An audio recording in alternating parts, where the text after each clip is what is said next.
বন্ধুরা, আজ আমি বানাবো দারুণ স্বাদের একটা লাউ রেসিপি। এই সিজনে আপনি হয়তো অনেক লাউ রেসিপি খেয়েছেন, হয়তো আগেও খেয়েছেন, তবে এই রেসিপিটি কিন্তু দারুণ সুস্বাদু।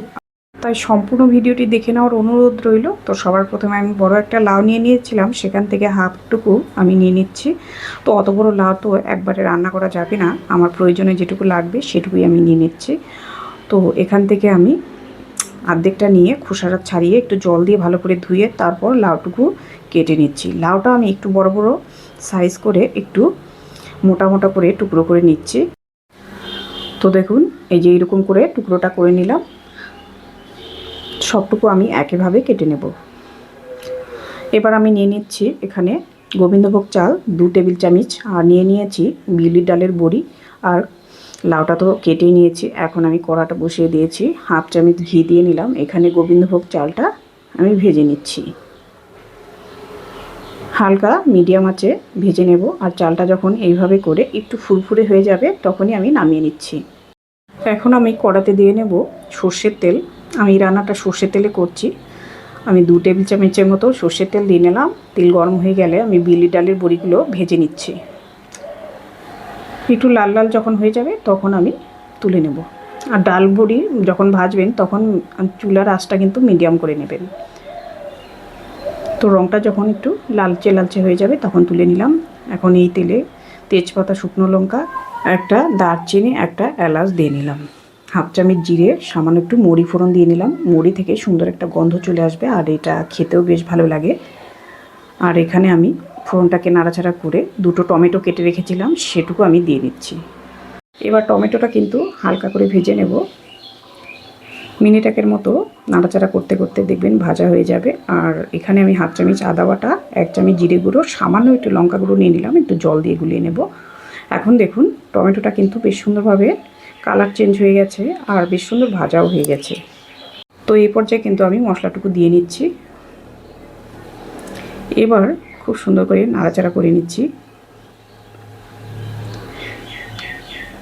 এখানে আমি দিয়ে নেব সামান্য একটু হলুদ গুঁড়ো। আমি কিন্তু মশলার মধ্যে হলুদটা দিয়েছিলাম না, তাই হলুদ গুঁড়োটা দিয়ে একটু ভালোভাবে মিশিয়ে নিচ্ছি। তো আমার কিন্তু একটু শুকনো হয়ে গেছে, এখন একটু জল দিয়ে নেব। জল দিয়ে নিলে মশলাটা কষাতে বেশ ভালো লাগবে, মশলাটা তলা থেকে লেগে যাবে না। তাই একটু জল দিয়ে কষিয়ে নিয়ে তারপর এভাবে করে আমি ভেজে রাখা চালটুকু দিয়ে নিলাম। আর এটা গোবিন্দভোগ চাল, খুব সুন্দর একটা গন্ধ চলে আসবে। আর এই চালটাই কিন্তু ব্যবহার করবেন। আর লাউয়ের মধ্যে যখন এই চালটা দিয়ে বানাবেন তখন কিন্তু একটা ইউনিক লাউয়ের একটা রান্না, সেটা দেখবেন খেতেও বেশ ভালো লাগবে। তো দেখুন আমি চালটা দিয়ে আরও 1 মিনিটের মতো কষিয়ে নিচ্ছি। আর কষিয়ে নেওয়ার পর দেখুন তেলটা আমার ছেড়ে দিয়েছে। এখন আমি কেটে রাখা লাউগুলো দিয়ে নিচ্ছি। একই সাথে 2-3টে কাঁচা লঙ্কা আমি দিয়ে নিলাম। এখন আমি লাউটুকু বেশ ভালোভাবে মিশিয়ে নেব। আর এখানে কিন্তু কোনো প্রকার কোনো জল দেব না। আর এখন কিন্তু আমি নুন ব্যবহার করব না, নুনটা আমি পরে দেব। আর নুনটা দিলে কি হবে, এখন কিন্তু লাউ থেকে খুব পরিমাণ জল বেরিয়ে যাবে, আর সেটা কিন্তু খেতে ভালো লাগবে না। তাই ঢাকা দিয়ে আমি 5 মিনিটের মতো রেখেছিলাম।